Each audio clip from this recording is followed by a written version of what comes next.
On July 7, 1878, Francis James Grimké was ordained as a Presbyterian minister, marking the beginning of a ministry that would span nearly half a century and leave a lasting imprint on both the church and the American struggle for justice.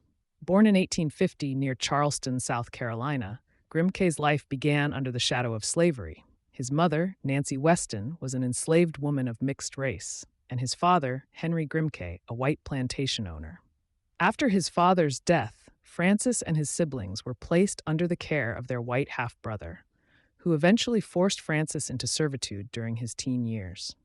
During the Civil War, Grimké attempted to escape and served briefly as a Confederate officer's valet before being captured and returned. Emancipation changed his course. With freedom came opportunity, and Grimké seized it. He excelled in school, eventually graduating as valedictorian from Lincoln University in Pennsylvania.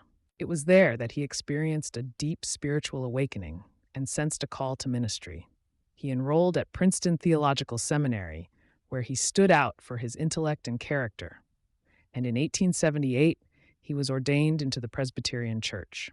Grimké began his long ministry at the 15th Street Presbyterian Church in Washington, D.C., where he preached a gospel centered on holiness, discipline, and uncompromising truth.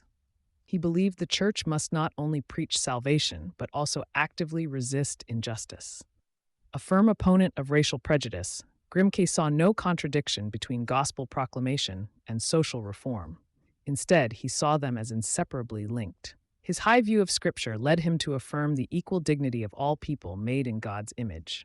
He co-founded the Afro-American Council, contributed to the early formation of the NAACP, and served as a trustee of Howard University.